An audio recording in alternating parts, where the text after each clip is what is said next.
नाही, मान्य विजय वडेट्टीवार साहेब विरोधी पक्ष नेते आहेत, म्हणून मी माझं कर्तव्य म्हणून त्यांच्याकडे काही सूचना केलेल्या आहेत. त्यांच्या बैठकीमध्ये काय ठरणार आहे किंवा त्याची मला कल्पना नाही. माझं एक म्हणणं आहे की हा जो जटिल प्रश्न आहे आपला, हा जटिल प्रश्न कर्पुरी ठाकूर फॉर्म्युला जर आपण वापरला तर हा मिटू शकतो. आता कर्पुरी ठाकूर फॉर्म्युला आता अलीकडे 25 जानेवारीला त्यांना भारतरत्न दिलेला आहे. ते मुख्यमंत्री होते 2 वेळा आणि तो एक फॉर्म्युला आणला होता. तो फॉर्म्युला काय होता की ओबीसीचं जे आरक्षण आहे ते त्याने विभागून दिलं होतं. तेच आपल्याला करता येईल. आपल्या महाराष्ट्रामध्ये जे आरक्षण आहे, समजा आपल्या याच्यामध्ये 19% आरक्षण आहे, त्याच्यामध्ये आपल्याला भटके विमुक्त यांना ऑलरेडी दिलेलं आहे. आपण आता 12 बलुतेदारला 19 मधून काही द्यायला पाहिजे आणि आमचे माळी तेली आणि कोळी वगैरे त्यांना काही पर्सेंटेज द्यायला पाहिजे. आणि त्यानंतर कुणबी, मराठा, लेवा पाटील, पाटीदार आणि राजपूत त्यांचा एक ग्रुप करून त्यांना जर वेगळं दिलं तर हा प्रश्नच मिटतो, धक्का लागत नाही. आणि हे राज्यकर्त्यांना का कळत नाही, का त्यांना तुम्ही भारत रत्न देता त्याचा फॉर्म्युला तुम्ही बघत नाही. बरं, त्यानंतर आपल्याच महाराष्ट्रामध्ये वसंतराव नाईकांनी जो फॉर्म्युला म्हणजे त्याने ओबीसीना वेगळं दिलं होतं आणि भटक्या विमुक्तांना वेगळं दिलं होतं.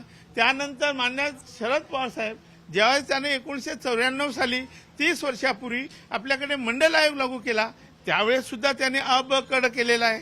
त्यावेळेस जसं आता मी बोलतो तसं मी 30 वर्षापूर्वी बोलत होतो, लिहित होतो. मी पण पत्रकार होतो त्यावेळेस. मला साहेबांनी बोलावून घेतलं होतं, सर्वपक्षीय बैठकीमध्ये हा मुद्दा मांडला मी आणि त्याप्रमाणे अपकड केलेला आहे. भटक्यांना आपण 2.5% दिलं, विमुक्तांना 3% दिलं, धनगराला 3.5% दिलं, वंजाऱ्याला 2% दिलं आणि 19% आपण ओबीसीला ठेवलं. आता 19% कुणबी ऑलरेडी आहेत, पण आता मराठा म्हणतात आम्ही सुद्धा कुणबी आहोत, तर द्यायला पाहिजे त्यांना. आणि मी तर म्हणतो नुसते नोंदी वगैरे शोधण्यात काही तथ्य नाही आहे. इंटायर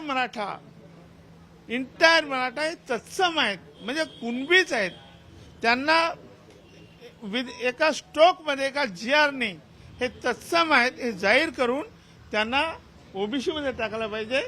आणि ओबीसीमध्ये टाकताना कुणबी, मराठा आणि लेवा पाटील, पाटीदार यांचा एक ग्रुप करून त्यांना 7-8%, 10% जे काही त्यांच्या वाट्याला येईल ते त्यांना आरक्षण द्यायला पाहिजे, ज्याच्यामुळे हा जटिल प्रश्न मिटेल. यामुळे ओबीसीची भुजबळांची भूमिका नेमकी वेगळी आहे, विरोधातली आहे. ओबीसीची टक्केवारी यामुळे कमी होते. भुजबळाची भूमिका मला का पटत नाही. ते किती आता मोर्चे काढतील, समजा खूप मोर्चे काढतील, आंदोलन करतील, मोठं भाषण करतील, टाळ्या वाजवतील, घरी निघून जातील. त्यांच्या हातात काहीच नाही, ते काही करू शकणार नाही. याला कुठे कोर्टात चॅलेंज होणार नाही, हा जीआर कुठेच काही होणार नाही. त्यांना जर सर्टिफिकेट त्यांच्याकडे कुणब्याचे मिळाले तर त्यांना दाखला निश्चितपणे मिळेल. आणि म्हणजे भुजबळ साहेबांनी थोडा अभ्यास करायला पाहिजे की कर्पुरी ठाकूर फॉर्म्युला म्हणजे काय, वसंतराव नाईकांनी कसं दिलं, आपल्या शरद पवार साहेबांनी कसं द्या मंत्रिमंडळात होते ते, त्यांना तेवढं जर कळत नसेल तर त्यांनी या ओबीसीचं नुकसान करू नये, ओबीसीचं नेतृत्व त्यांनी करू नये. आणि मी म्हणतो की तुम्ही सरकारमध्ये आहात, तुम्ही राजीनामा देत नाही आणि तुम्ही बाहेर एक सांगता, आज काय तुमचं चाललंय माहीत नाही. तुम्ही शेवटी कुठे जाणार आहे, तुम्ही बीजेपीकडे घेऊन जाणार आहे ना. शेवटी तुमचं काय उद्देश काय, तुमचं ठरलेलं आहे. एकाने मराठाचं झेंडे उठते आणि दुसऱ्याने ओबीसीचं बघायचं आणि लोकांना मूर्ख बनायचं. तिकडे मराठा नाही बनवा आणि ते ओबीसीला बोलवा, असं चालणार नाही. आम्ही चालू देणार नाही. मी भुजबळ साहेबांचा माझा दुश्मन नाही, पण ते चुकीचं काम करताय. त्यांच्यामुळे माझा जो फॉर्म्युला आहे, जो ज्याला आपण म्हणतो की कर्पुरी ठाकूर फॉर्म्युला, तो थांबलेला आहे.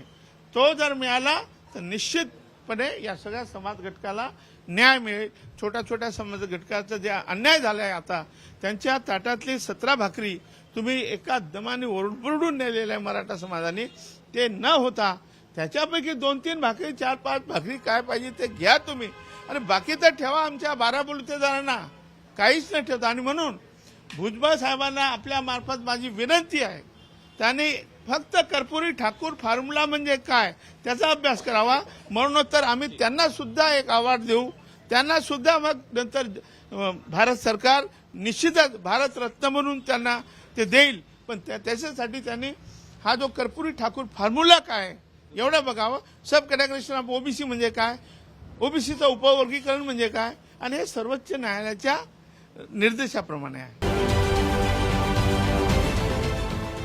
देश विदेशातील प्रत्येक घडामोडींचे लाईव्ह अपडेट मिळवण्यासाठी आता साम टीव्हीच्या सर्व सोशल मीडिया प्लॅटफॉर्मला लाईक, फॉलो आणि सबस्क्राईब करा.